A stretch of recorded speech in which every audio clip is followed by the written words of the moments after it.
Hello বন্ধুরা, সবাই কেমন আছো? আশা করি সবাই খুব ভালো আছো। আমিও খুব ভালো আছি। দেবযানী ব্লগ অ্যান্ড আদার্সে সবাইকে স্বাগত জানাচ্ছি। চলে এলাম নতুন একটা রেসিপি নিয়ে। তো আজকে আমি বানাবো হচ্ছে পুলি পিঠে। পুলি পিঠে বানানোর জন্য আমি আগে চালের গুঁড়োগুলোকে সেদ্ধ করে নিচ্ছি। সেটা হচ্ছে গরম জল ভালো করে ফুটিয়ে নিয়ে তার মধ্যে আটা দিয়ে, মানে চালের গুঁড়োগুলো দিয়ে ভালো করে মাখিয়ে নেব যতক্ষণ না সেদ্ধ হয়।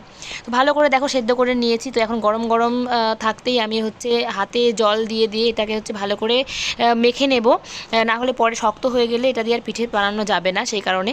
তো দেখো ভালো করে সেদ্ধ করে নিয়ে ভালো করে মাখিয়ে নিচ্ছি গরম গরম।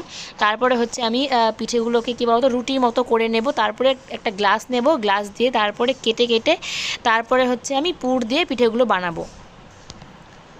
তো ভালো করে দেখো সেদ্ধ করে নেওয়া হয়ে গেছে, ভালো করে মাখাও হয়ে গেছে। এবার আমি ঢাকা দিয়ে রেখে দেবো কিছুক্ষণ। তো চলো। তো দেখো পিঠেও বানানো হয়ে গেছে। কী বলতো, ভিডিও করতে আমার খেয়াল ছিল না। তো গ্লাস দিয়ে আমি কেটে কেটে দেখো এই যে গোল গোল করে নিয়েছিলাম লুচির মতো, তার মধ্যে পুর দিয়ে ডিজাইনগুলো করেছি। তো কিছুটা আমি করেছি, কিছুটা মা করেছে। তো চলো এবার যাই সেদ্ধ করার জন্য। তো হাঁড়িতে দেখো জল বসিয়ে দিয়েছি, তার উপরে সুতির কাপড় বেঁধে দিয়ে তার মধ্যে দেখো জলটা ভালো করে ফুটিয়ে নিয়ে যতক্ষণ না আর কি ধোয়া উঠছে ততক্ষণ আমি ফুটিয়ে নিয়েছি। তারপরে গিয়ে পিঠেগুলো দিয়ে ঢাকা দিয়ে সেদ্ধ করে নিচ্ছি। তো এরকম করেই আমি পিঠে বানাই, যেগুলো সেদ্ধ পিঠে হয়। তো হয়ে গেল আমার পিঠে বানানো। কেমন লাগলো অবশ্যই কমেন্টের মাধ্যমে জানিয়ে। সবাই ভালো থেকো, সুস্থ থেকো, টাটা।